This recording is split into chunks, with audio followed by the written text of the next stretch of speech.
Fala aí, pessoal do sexto ano. Nossa aula de hoje vai falar sobre pré-história.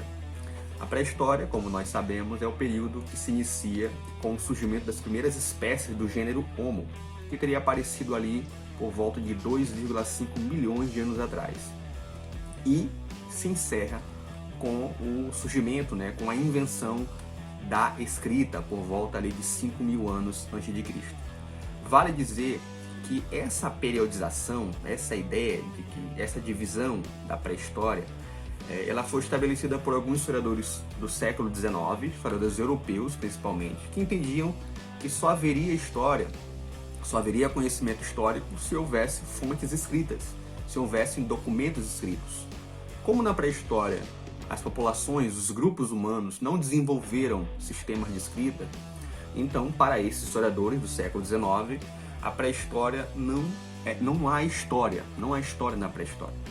Isso é uma visão equivocada, nós sabemos, porque evidentemente onde houver grupos humanos, seres humanos se relacionando, agindo em sociedade e se relacionando dentro dessa dimensão que nós chamamos de tempo, há certamente história. Então, esse termo pré-história, pré significa antes, ou seja, antes da história, ele é equivocado por esse motivo. No entanto, como ele já está aí consolidado no vocabulário histórico, nós continuamos a utilizar. Então, na pré-história ocorreram fatos históricos muito importantes para a humanidade, os quais nós só conseguimos saber por meio dos estudos, dessa parceria dos estudos históricos com os estudos da arqueologia, da paleoantropologia e também da etnologia. Para facilitar a compreensão da pré-história, alguns historiadores se propuseram que a pré-história, o período todo da pré-história, fosse dividido em 3 fases, ou 3 períodos. O primeiro desses períodos é o período paleolítico, também chamado de Idade da Pedra Lascada. Vocês vão perceber que essa divisão ela ocorreu tendo como critério o desenvolvimento técnico na fabricação dos artefatos, dos instrumentos que eram utilizados pelos seres humanos. Então, o primeiro período chama-se de Paleolítico, também chamado de Idade da Pedra Lascada. Isso porque nessa época os primeiros instrumentos fabricados pelos seres humanos eram instrumentos mais rudimentares, feitos a partir de lascas de pedra e também de ossos. Nessa época surgiram os primeiros seres humanos, nós sabemos, e eles viviam em bandos e conseguiam se alimentar a partir da caça e da coleta. Eram nômades, ou seja, não tinham moradia fixa, eles se mudavam de um lugar para o outro em busca de alimentos e também de proteção. Nesse período, os seres humanos aprenderam a utilizar o fogo. Na verdade, o fogo ele foi dominado, digamos assim, já pela espécie do Homo erectus, que foi a primeira espécie do gênero Homo a dominar o fogo, a manusear, a utilizar o fogo.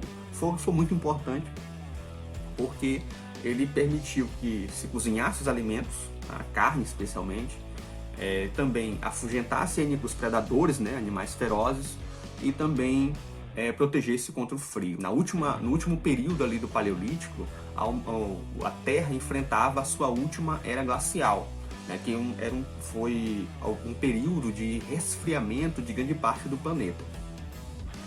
E aí vem a segunda fase, o segundo período da pré-história, que é chamado de Neolítico, também chamado de Idade da Pedra Polida. Estendeu aí de 12.000 anos, quando findou-se a última era glacial, até 5.000 anos atrás, com o surgimento da escrita.